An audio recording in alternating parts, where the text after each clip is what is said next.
Hello, everyone. We have just hit 1 o'clock here on the East Coast, so we are going to get started with our webinar today.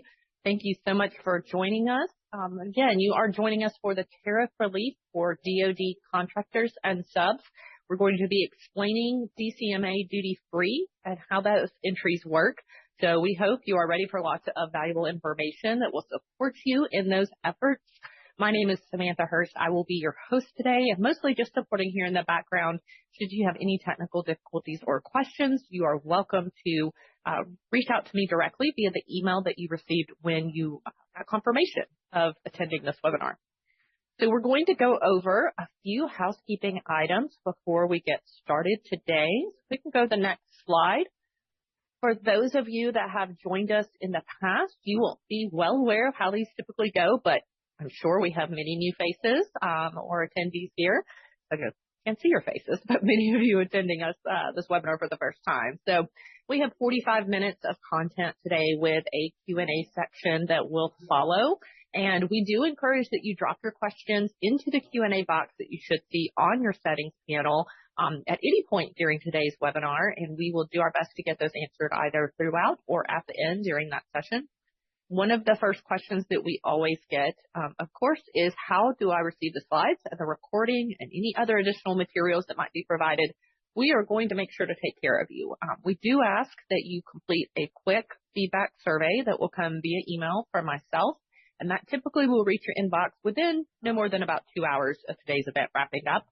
And don't worry if you don't receive that. We know some people's spam filters or security filters do kind of block those emails out, but we will get all of the material to anyone who attended today within about 24 hours. And then finally, if you want to subscribe to get the invites, maybe you had someone in your organization who passed this invite along to you, this QR code or a link that we're about to drop into the chat will also get you the chance to subscribe and receive not only our event invites, but also our market updates. So on next to our following slide here, we have just a quick disclaimer I want to explain. Again, if you've not attended one of these webinars, this is basically to explain to you all that we're not legal experts. None of our speakers, while they're very knowledgeable, they are not legal experts in this area. So we just ask that you understand this information is for educational purposes and yes, to support your business, but not to be relied upon for legal or financial decisions. All right, now that that's out of the way, let's get to the important stuff of introducing our speakers. As I mentioned, we have a wealth of knowledge, as we always do on these events. Today, we have with us Lauren Holcomb, who's our Program Manager for Government Services, and Natalia Bailey, who's our Compliance Manager for Government Services. And before I hand it over to Lauren, I do want to tell you guys just a little bit about each of these individuals. So Lauren began her tenure with Expeditors about 17 years ago in Charlotte, working in our customs brokerage team there.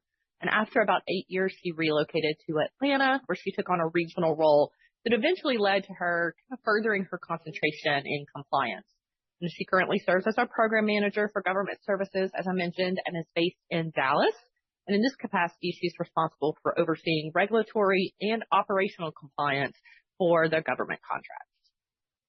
Now, as I mentioned, also with us is Natalia. She received a law degree, so while not necessarily a legal professional, is absolutely someone with a law background. She received that degree from Ural State Law Academy. She also has a dual BA in political science and international studies. Now, she is based in Charleston and interestingly also joined Expeditors via our customs brokerage team, so wealth of knowledge there and experience. In 2021, she earned her customs broker license and advanced into the role of district trade compliance and employee development manager. Then last year, Natalia joined our government services team and quickly took ownership of our strategic compliance projects. So I'm going to turn this over to Lauren to get started with our content. Thank you all for joining.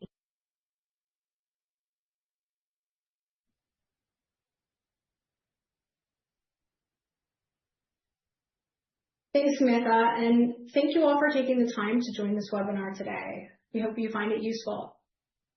We have a lot of content to cover on today's webinar, so we'll start with talking about the purpose of DCMA duty-free entry. Then we'll look at the regulatory context surrounding it, give you an overview of the process and roles and responsibilities within that process. And then we'll finish up by looking at the document requirements and some best practices. We'll also have time at the end, like Samantha mentioned, for Q&A. Before we move on, I just want to make a couple general notes about the content we are going to cover today.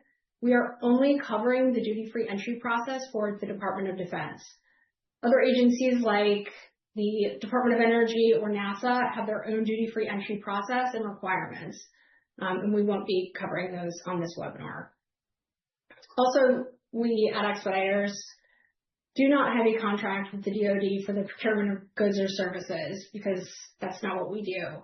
We provide services like transportation and customs brokerage. So our firsthand experience is only with acting as the customs broker in this process we're discussing. With that said, we expect the majority of the attendees will be prime or subcontractors that do hold DoD contracts for the procurement of goods or supplies. So we've done our best to include all the information available to us on all aspects of the DCMA duty-free entry process. And that brings me to our polling question. Samantha, will you please launch the polling question? Absolutely. Thank So you. for all of you, hopefully you can see this now, and we are just looking to kind of get an understanding of what your current level of interaction is with the DoD. You may be perhaps a prime contractor, a subcontractor, maybe both, or none. Perhaps you're just looking to have a better understanding of how this works, or you're interacting with a different government agency.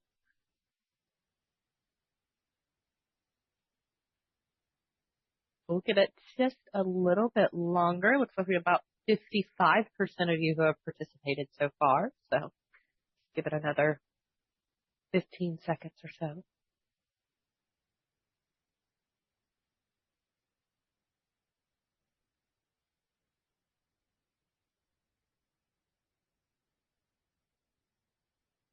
And just so you all know, this is, of course, anonymous. This information will not be shared with anyone else who's joining in case anyone was concerned about that.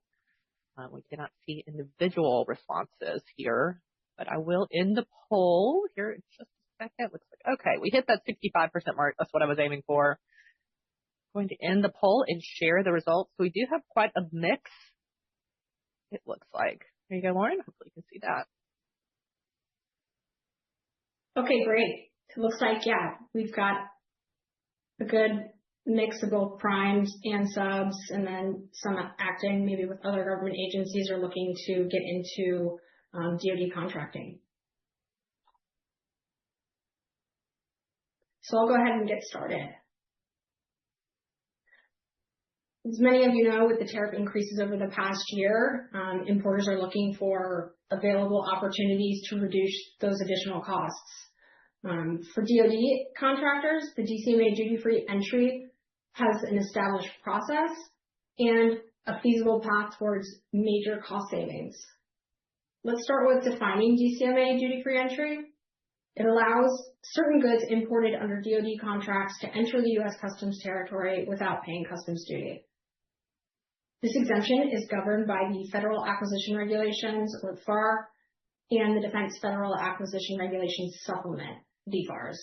Done correctly, the DCMA DFE offers DoD contractors significant benefits. The most notable benefit, obviously, is contractors avoid having to pay import duties and fees.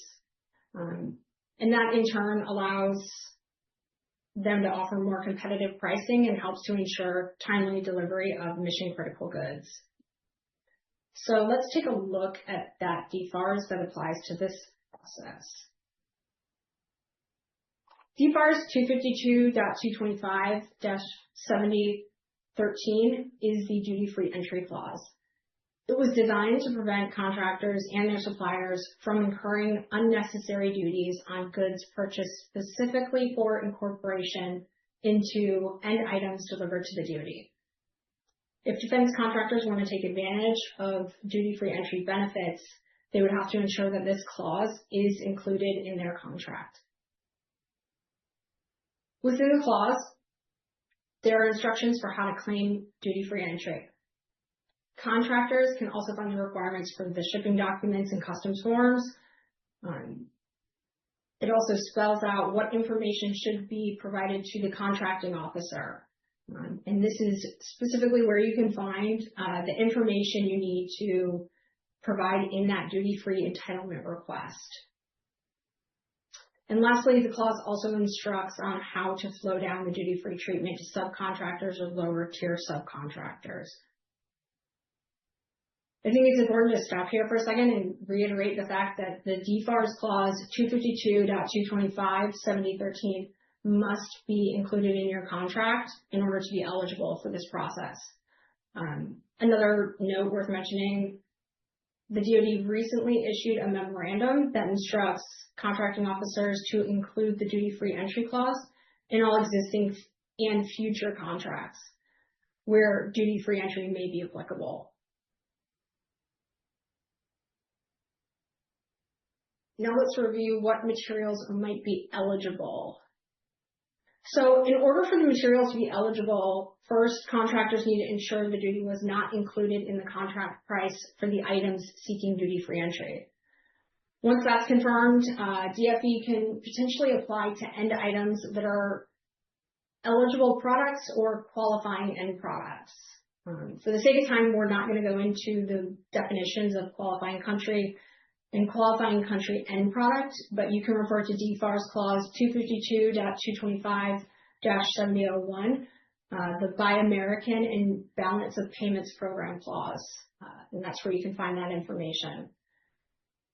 Other products that might be eligible are components, including raw material and intermediate assemblies that were produced in those qualifying countries, and other supplies where the estimated duty will exceed $300 per shipment.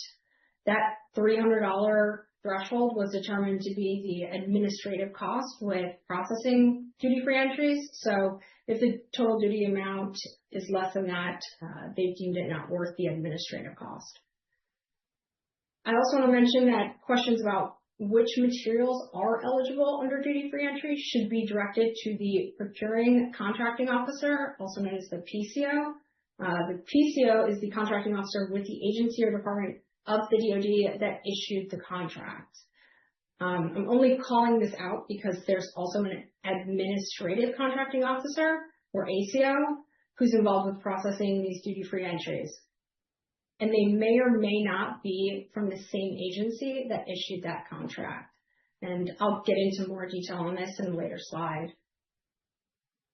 The last note I have about eligibility is that the tariff application on imported material is determined by the U.S. Department of Commerce Trade Enforcement and U.S. Customs and Border Protection. So let's go into reviewing the applicable tariff for U.S. Customs.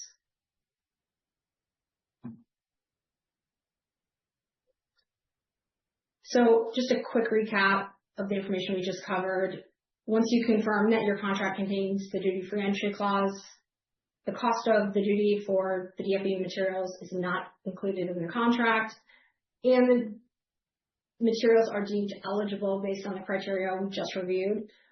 The next step will be notifying your customs broker that the goods should be entered under the HTS 9808.00.3000. Which is applicable to articles for military departments and specifically military materials certified to the Commissioner of Customs by the authorized procuring agencies to be emergency war material purchased abroad. And some of you might be thinking, this is the catch. I'm not importing emergency war materials, so unfortunately it's going to apply. Well, that's actually not the case. And it's understandable why this verbiage caused a lot of confusion amongst contractors. The reality is when you have multiple agencies involved that don't work off the same sheet of music, there are imperfections. And in this case, the translation from the procurement law in the DFARS and the HTS US is imperfect. Even though the language of the HTS states emergency war material, the DFARS does not require an actual emergency and doesn't use the term war material. Keep in mind that the intent behind the regulatory DCMA DFE provisions is to reduce the government's contract liability. And for that reason, broad application of DFE certificates seems to currently be favored. Before I move on, it's worth noting that this classification only applies to articles for contracts with military departments, which are the Department of the Army, Department of the Navy, and the Department of the Air Force. Now, I'm going to introduce another agency that's involved in this process, which is DCMA. The Defense Contract Management Agency, or DCMA, is the Department of the Defense component that helps administer DoD contracts.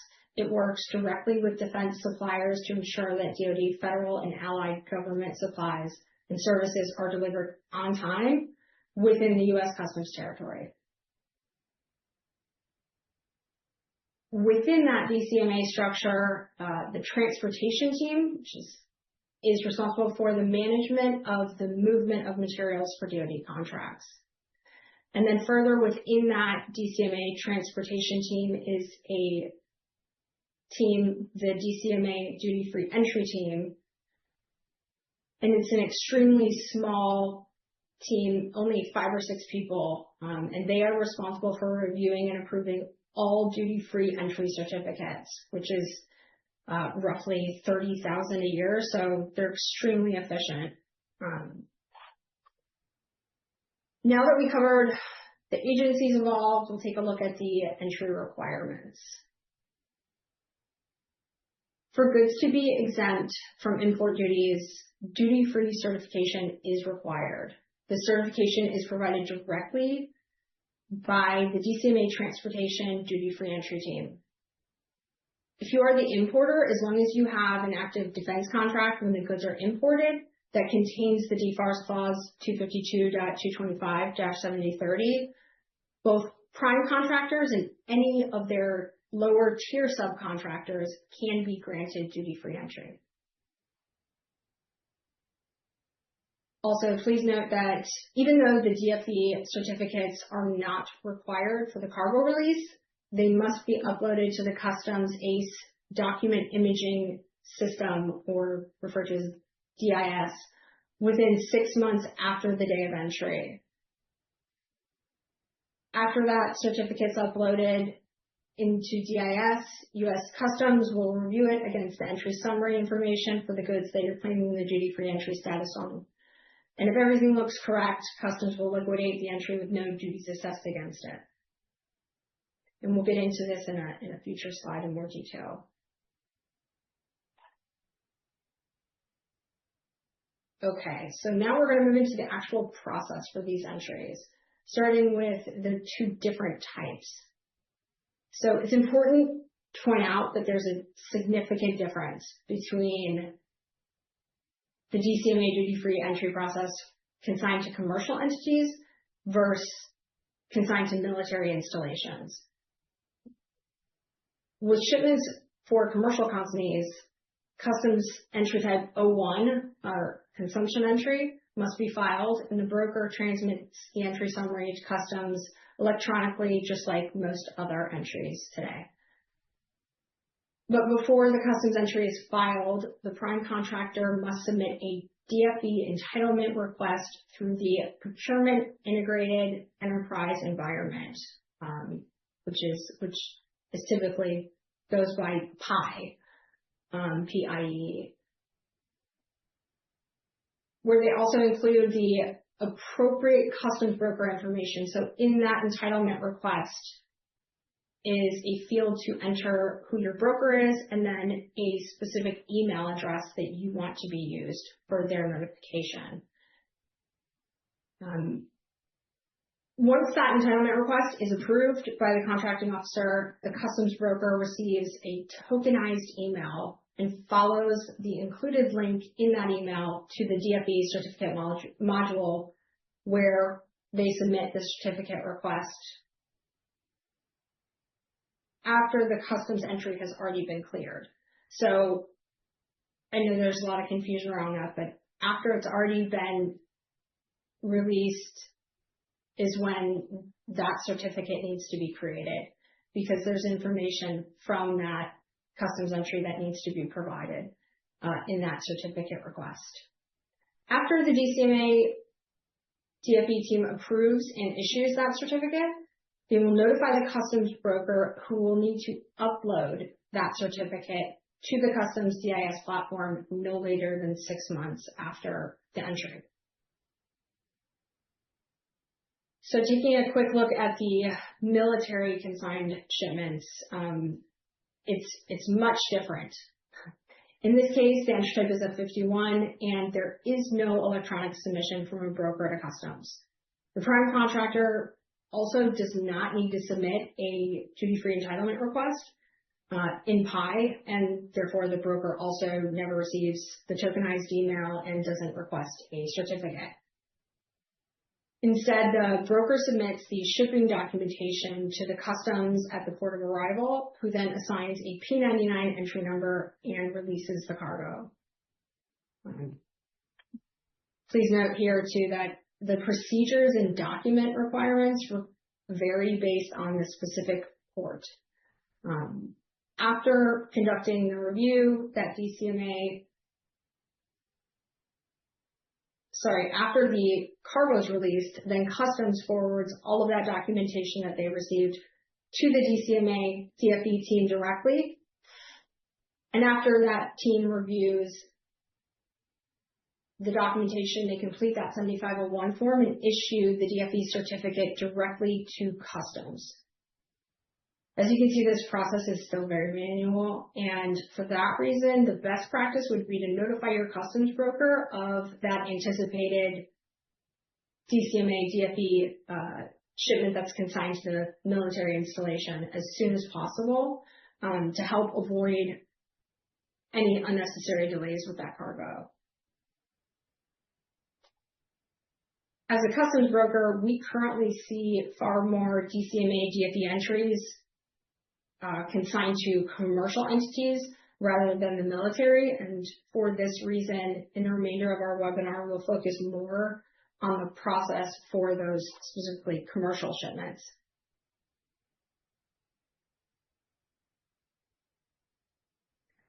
To get a better idea of how the DFE process works, let's take a look at the workflow diagram here. As you can see, there's multiple steps and multiple participants are involved in these steps. But it all starts with the creation of that duty-free entitlement by the prime contractor. If there is a lower tier subcontractor, as I mentioned earlier, that can also take advantage of this, it would still need to be the prime contractor that is requesting that entitlement. After the entitlements are submitted, it goes to the reviewer, who in this case would either be an administrative or procuring contracting officer. They will review the entitlement and either approve it, deny it, or it could also be returned for corrections. If the DFE entitlement is approved, an automated tokenized email is sent from PI to the broker's email that you've listed in an entitlement. If no action is taken on that tokenized email, that link in that tokenized email, it will expire after 72 hours. And then will automatically re-trigger continuously for every 3 days for 30 days. If for some reason that entry still doesn't need to be made past that 30 days, the prime contractor can go into that PI portal and re-trigger that email to the broker manually. Please also note that the contractor may submit multiple subcontract or purchase orders on a single duty-free entry entitlement request, because the entitlement requests are based on per foreign supplier.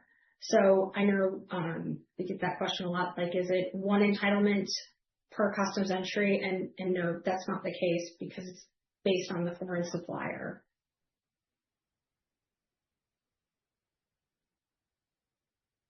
From the workflow diagram that we just looked at, we know that DFE entitlement submitted by prime contractors can either be approved, returned, or denied. So what do these statuses mean?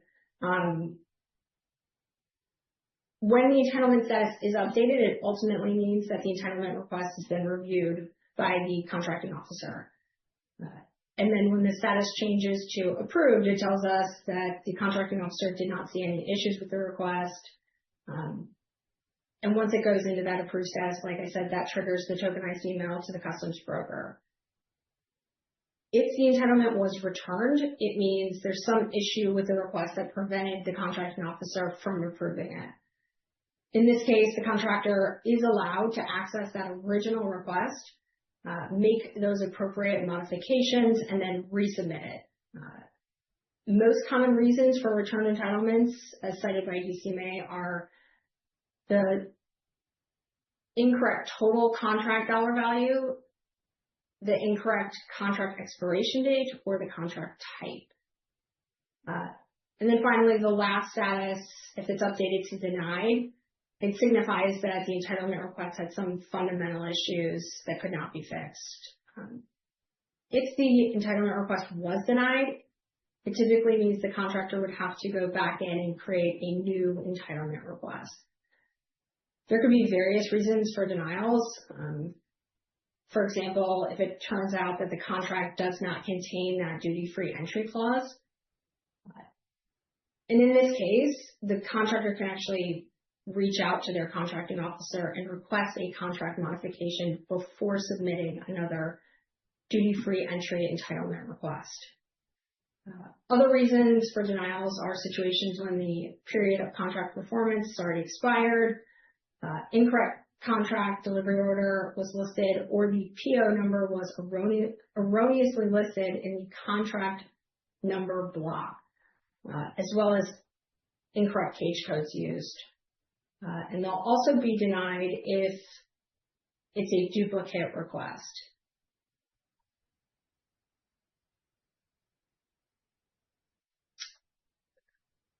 Once the entitlement request is approved, assuming it eventually gets approved, the process for the customs broker begins for requesting that duty-free entry certificate. Following the access link provided in the tokenized email, the broker then completes that duty-free entry certificate request in PI and submits it to the reviewer, which is the DCMA duty-free entry team, the small team I referenced earlier. Upon their review, DCMA DFE team determines whether the certificate request should be approved, returned, or denied. If the certificate was approved, then the customs broker is notified automatically via that PI system in another email, and they are provided a link for accessing the DFE certificate.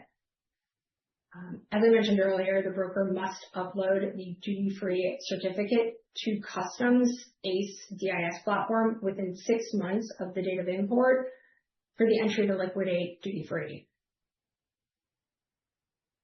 And an important note, as I mentioned earlier, the duty-free entitlement is based on that foreign supplier. So if one import shipment contains goods from multiple foreign suppliers, then the broker would need to submit multiple duty-free certificate requests for one customs entry. So again, in other words, it's not one duty-free certificate per customs entry. Now we'll put it all together. Here's a view of the full process from the start of the entitlement request all the way through the duty-free certificate issuance. So this shows you the handoff between the two requests is that automated email sent from PI to the broker. Okay, now that we've gone through the steps in the process, I will turn it over to Natalia, who will go through the different roles and responsibilities within this process.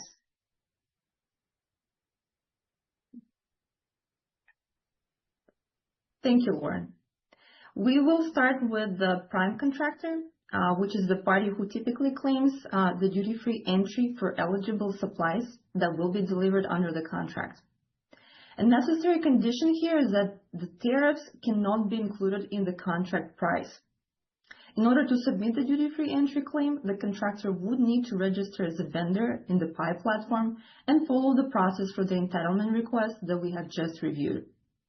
Prime contractor is responsible for collecting and submitting all required information, documents, and customs forms in accordance with the DFARS duty-free entry clause. Although customs broker is the party in charge of requesting the duty-free entry certificate in PI and submitting the approved certificate to the U.S. Customs and Border Protection, they have very limited functionality within PI and can only access it with a tokenized email, like was already mentioned before. They cannot search through the database of existing entitlements and approved certificates in PI. Next is contracting officer, and contracting officer is the first government reviewer in the duty-free entry process.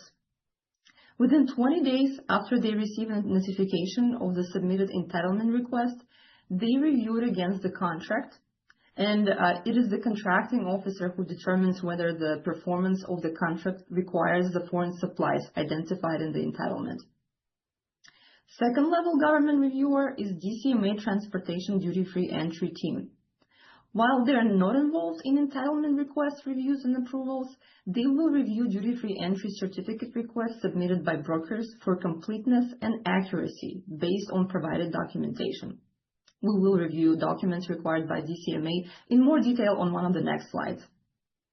Finally, U.S. Customs and Border Protection does not technically take part in the process of the duty-free certificate approval, at least on the commercial side. However, they will review the certificate provided by the customs broker against the corresponding customs entry and liquidate the entry without duties or taxes assessed against it, but only for goods covered by the certificate.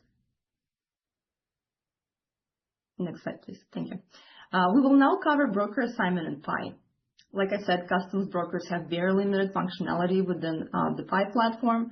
The only way for a broker to access the certificate creation module is to follow the link provided in the tokenized email that they receive after the entitlement was approved. Duty-free entry dashboard accessible to contractors has external links to the CBP's customs broker search, which can help contractors find brokers' information for the entitlement or certificate. Note that multiple brokers can be added under the entitlement, and all of them will receive the tokenized email if the entitlement gets successfully approved. Duty-free entry dashboard also allows authorized users to add, remove, or update customs broker information. As a reminder, the token is valid for only 72 hours, and under the normal circumstances, tokenized emails will be automatically retriggered every 3 days for the period of 30 days. However, there are other factors that might come into play. For example, if the duty-free entry certificate request was initially returned, this might stop the token from generating and prevent the broker from gaining access to the certificate request module for making corrections. Please keep in mind that PI platform in its current iteration is still far from perfect. Unfortunately, it is not uncommon for it to time out prematurely, return errors, or create other issues that might require troubleshooting. These factors can significantly extend brokers' processing time. But even if the period of 30 days has passed and the broker is not getting automated tokenized emails anymore, the process can be restarted as many times as needed, either by the prime contractor or by one of the government reviewers. Once the status of the duty-free entry entitlement or certificate changes to completed, there is also a way for the authorized users to resend brokers' emails. And here you can see the example of the tokenized email received by the customs broker.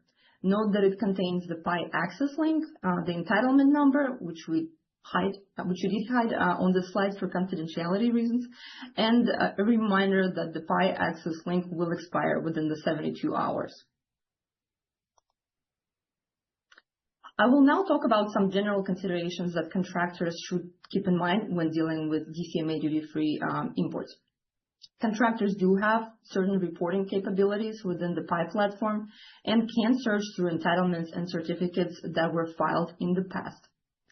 While the PI search tool has its own limitations, it can help locate specific entitlements or certificates, or at least narrow down the search to a specific contract number or date range. Of course, contractors can only see their own entitlements and certificates and are restricted from viewing forms submitted by other companies. Another thing to consider is situations when customs entries include products from more than one foreign supplier.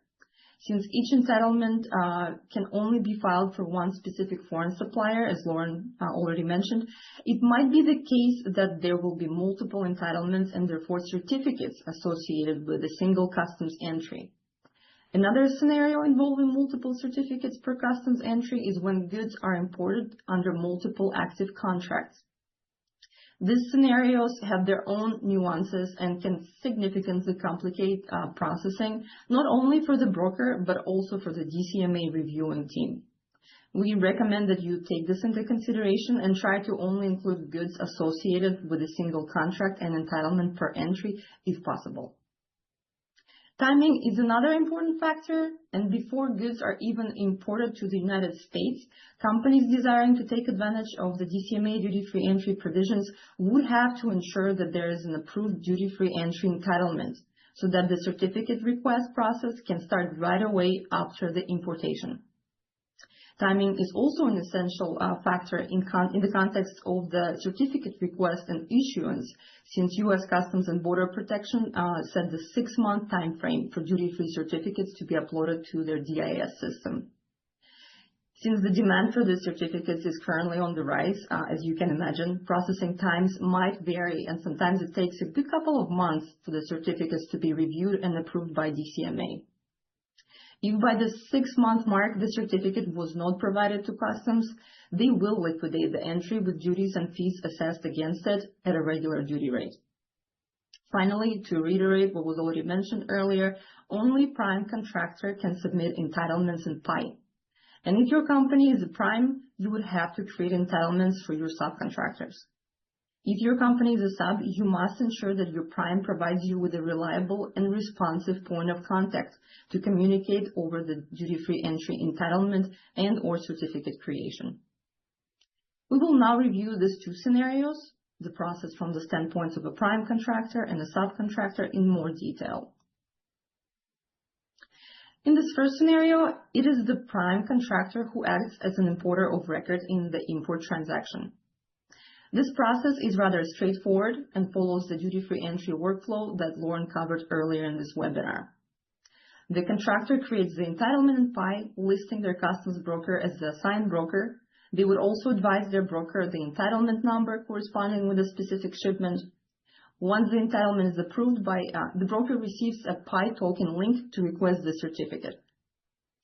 Customs broker then files an entry on behalf of the contractor, submits a duty-free entry certificate request in PI, and uploads it to the Customs Document Imaging System, DIS, once the certificate is approved by DCMA. In the second scenario that you see here on the screen, it is the subcontractor who is acting as the importer of record and benefits from the duty-free entry of goods.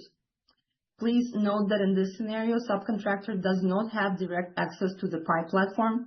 They would have to communicate with their prime regarding the duty-free entitlement creation, their broker selection, and request token retriggers if needed. However, the subcontractor is still responsible for the customs entry filing since they are the importer of record. It is important to understand that if something goes wrong during the DCMA duty-free entry process and the certificate does not get approved timely, it is the subcontractor who will be on a hook for paying the duty in this scenario. If your company is both the subcontractor and the importer of record for DCMA duty-free entries, you would have to ensure that your communication with both your prime and your customs broker is streamlined and that your broker has experience processing DCMA duty-free entries. All right, now we will review documentary requirements for the duty-free certification. These are the documents that your customs broker will be uploading into the PI platform as a part of the duty-free certificate request. First of them is a commercial invoice. It is typically issued by the seller and serves as the evidence of the purchase. It should match the items covered on the Customs Form 7501. It is the DFARS requirement that commercial invoices for shipments covered under the duty-free entry clause contain the prime contract number and, if applicable, the delivery order number. You would have to ensure that you communicate this requirement to your suppliers. While Customs Form 3461 is not technically required for the certificate request submission, it can also be uploaded to PI as long as it's accompanied by the entry summary Form 7501. And similarly to a commercial invoice, 7501 must also list the DoD contract number and, if applicable, the delivery order number. It must also contain the duty-free entry statement mentioned in the DFARS duty-free entry clause. And as a reminder, general customs requirements for entry documentation can be found in Part 142.3 of Customs Regulations. Before we move on to the final segment of our webinar, we would like to add that duty-free entry training, specifically as it pertains to the PI platform, can be found within the platform itself under the web-based training module. We have included the direct link to it on the bottom of the slide. If you have any additional questions regarding DCMA DFE process on the contractor side, you can also reach out to DCMA duty-free entry team directly via the provided email. And now we would like to end our webinar with the overview of the best practices. We will start with prime contractors. First, before claiming goods under DCMA duty-free entry provision, ensure that DFARS duty-free entry clause is incorporated in your contract. If you do not find it there, you can reach out to your contracting officer and request a modification. Second, make sure you flow down this clause to your subcontractors so they can take advantage of the duty-free benefit as well. Next, build a trusted relationship with your contracting officer by engaging with them early and regularly. Not only they are a valuable information resource, they are also your first governmental reviewer in the duty-free entry process. If you want your duty-free entry entitlement or certificate to be approved without any issues, ensure that all information entered in the PI entitlement request form is accurate and does not contain typos or discrepancies. If you submit an entitlement request on behalf of your subcontractor, include the name of their customs broker, not your customs broker. Communicate the documentary and marking requirements to your suppliers to avoid processing delays. And use customs brokers' experience with DCMA duty-free entries to ensure that they have all necessary documents and information to request duty-free entry certificates. And lastly, invest in staff training and maintain robust record-keeping process. Now, let's review best practices for scenarios when your company is the supplier or subcontractor to the prime. First, check your purchase order and/or agreement to make sure that the DFARS duty-free entry clause was properly flown down to your company by the prime. Of course, this will only work if the prime contract contains this clause in the first place. Share your broker's information with your prime to avoid confusion and tokens being sent to the wrong broker. Before importing goods into the U.S., confirm that the duty-free entry entitlement was approved and that the tokenized email was sent to the broker. Stay in close communication with your broker to ensure that they have everything required for the certificate request submission and assist them by acting as a liaison between them and your prime if any issues arise. Maintain a list of duty-free entry entitlements, corresponding customs entries, and duty-free entry certificates to avoid any miscommunication. And finally, monitor custom inquiries to ensure that all requested duty-free entry certificates were received by your broker and uploaded to the customs DIS system. It is also recommended to retain copies for your records in case if you are ever asked to provide them by your prime contractor. This concludes our presentation. Thank you for your attention, and I will now turn it over to Samantha.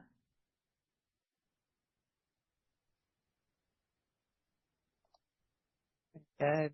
Natalia, thank you so much. Appreciate you continuing on with such valuable information. We're going to get to our question portion here in just a moment, as I know we have lots of good questions in the Q&A box. But for those of you who were curious, here is your certificate of completion. This webinar is providing continuing education credits for those of you who are needing those credits towards your licensed customs brokerage license or certifications. So you can take a screenshot of this, but also it will be provided to you as part of the slide deck that you will get with the rest of today's materials. So Natalia and Lauren, we're going to have you all come back on and let's go through a few of the questions. We do have a lot of good ones. Looks like we got about 20 that have now come through the Q&A. So no problem here getting all of these individuals started with asking questions. I always joke that this Q&A section is sort of like a middle school classroom. Nobody wants to raise their hands first. But you guys are doing a great job. You are all the honor students, obviously. Lauren or Natalia, any particular question you want to hit up first? Let's see.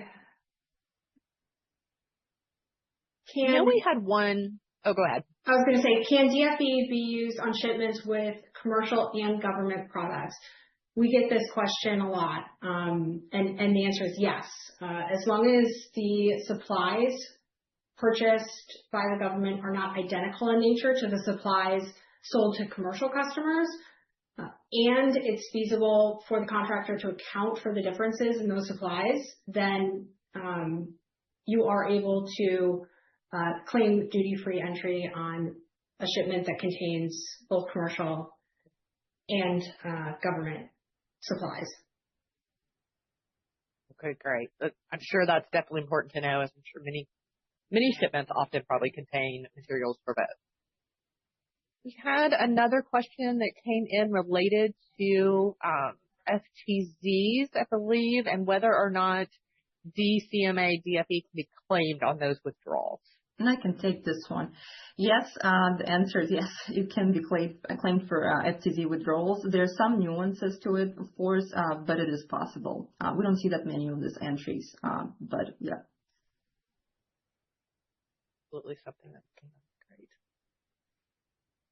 See, trying to scroll through what we have. So another question, can importers submit post-summary corrections to request refunds on entries that were filed under this program?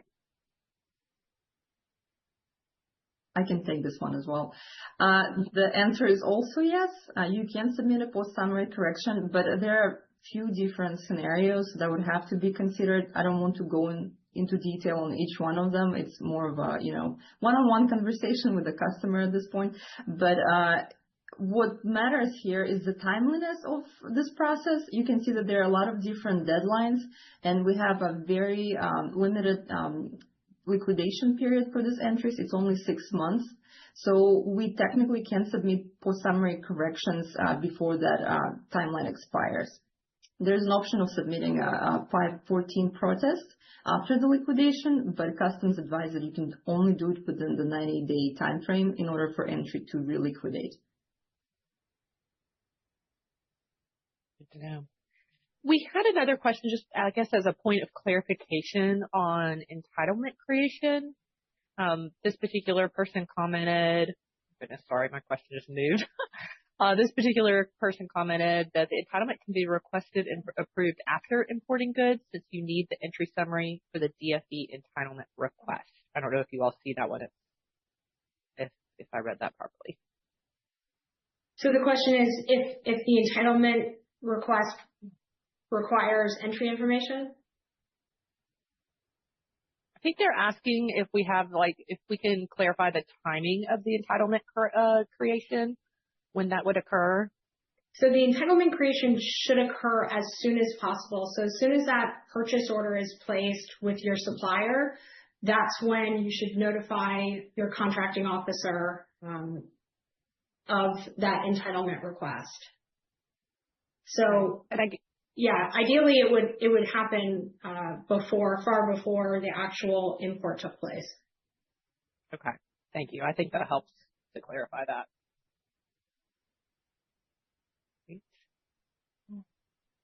This particular individual wants to know if we're importing goods from a company in Europe, do we use our cage code or theirs? So that refers back to whoever holds that contract. So it will be the cage code within that contract with the DoD that would be used for that request.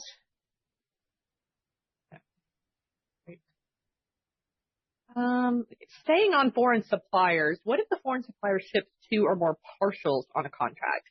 Do they need to submit for DFE for each partial? No.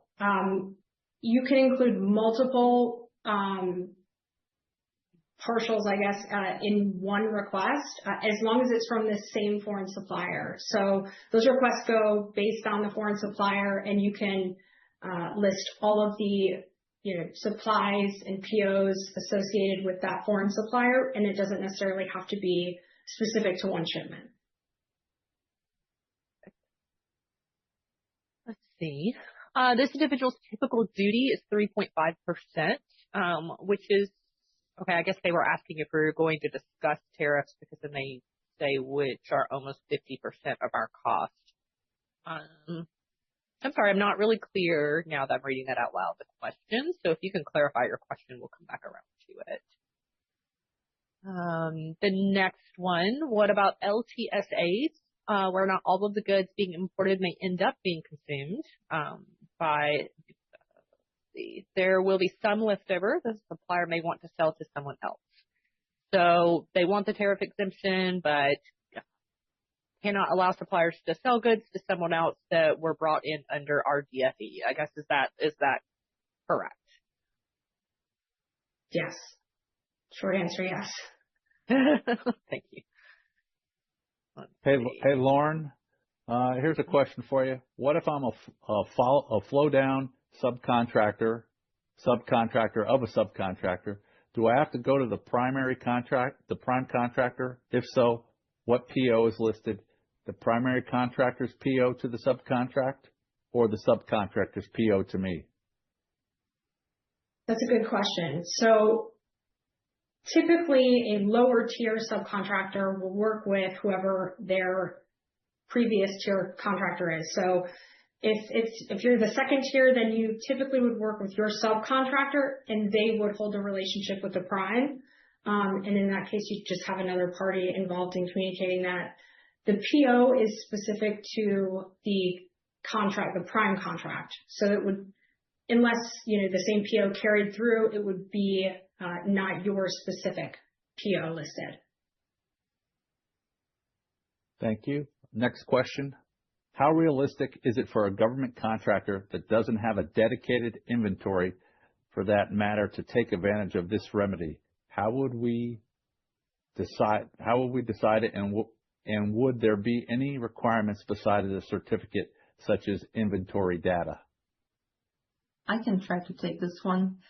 So the goods would have to be identified specifically on the commercial invoice as the goods imported under a specific contract. And if there is no clear indication of this, you cannot claim duty-free entry treatment ultimately. So yeah, you have to show this in the documents. Sorry, I missed the second part of this question. Yeah, and I think it's just important to reiterate the fact that the reason that they make you claim either whether it's commercial or government is just to make sure that the total amount that's being claimed under DFE doesn't exceed the total amount of the actual supplies within the government contract. So yeah, I think it's essential that you have some sort of way to keep track of that. And I found the second part of the question here too. How would we declare it, and would there be any other requirements besides the certificate, such as inventory data? Just like we already mentioned, you would have to indicate it, and you would have to submit the certificate request only for the parts that are in the entitlement. That's basically the requirements. There are some certain documentary requirements and marking requirements, obviously, that we touched on today, and you can find more information on those in the DFARS duty-free entry clause itself. Cool. Thank you, Natalia. Here's an interesting question. So what if the PCO does not do their part? Is the contractor then liable for the tariff charges?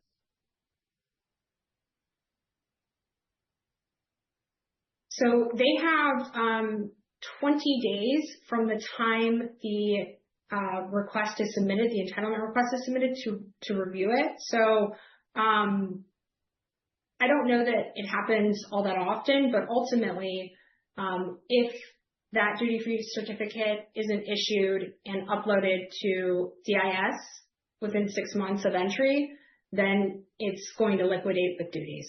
So whoever is acting as the importer of record is responsible for those duties.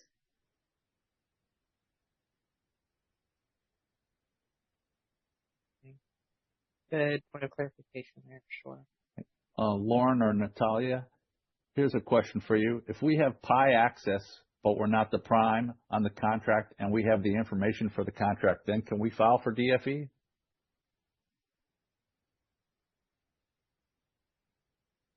You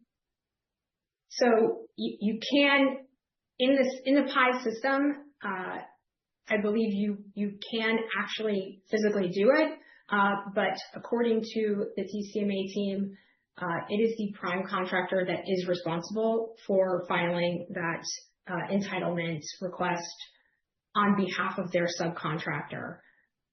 And I think that the issue may arise with the timing of it. So if you do request it and it is rejected because you are not the prime, then obviously it's just going to take a little bit more time to get that entitlement approved.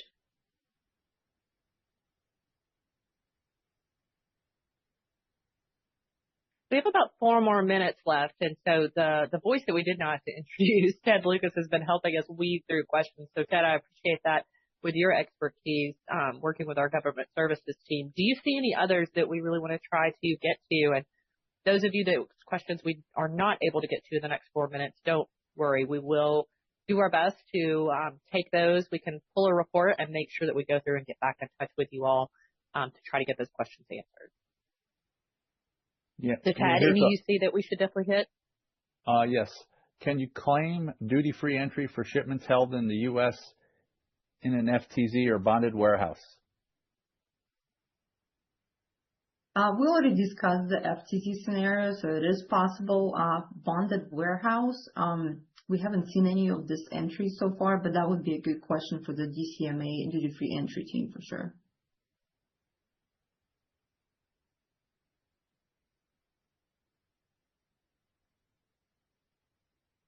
Is there training on bringing RMA DoD units back to the United States?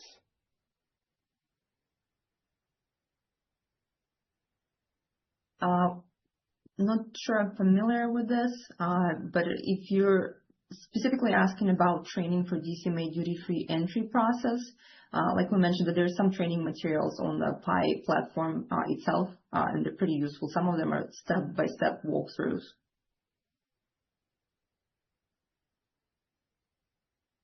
And there are also additional tariffs that also oversee the duty-free applicability for different types of imports. So not every duty-free falls under the tariff we reviewed today. So if it's a U.S. goods returned, you're going to be looking at a different tariff and process for that. So it's specific to the scenario. Okay. Last one question that I have here. Can we claim duty-free entries for goods already received, let's say, last year?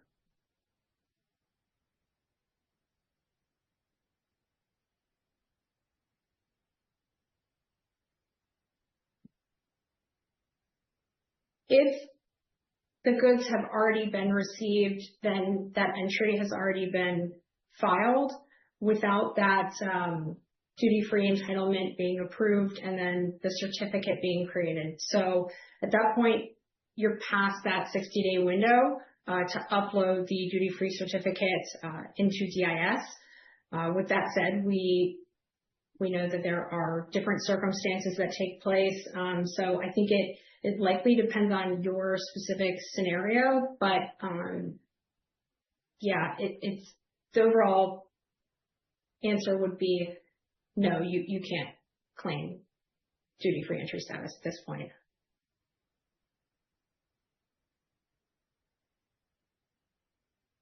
Thank you for that. And again, we are right at time. We are not ignoring the fact we still have quite a few questions, but we want to be respectful of everybody's time on today's webinar. And the team will take these aside and go through them and make sure that we respond back to you directly. And in our survey today, when you receive it, there is one question that asks if you would like a follow-up meeting with any of our speakers and or other Expeditors contacts that can support you in these processes. Please let us know if you would, and then we will connect you with the team to make sure that we get any of your questions or support that you might need taken care of. So again, thank you all so much for joining the webinar today. Lauren and Natalia, great job on all of the content. Thank you. These are some upcoming events that we'll show on the screen briefly here that you can scan the QR codes and join us for our next topic. Thank you, everyone. Thank you.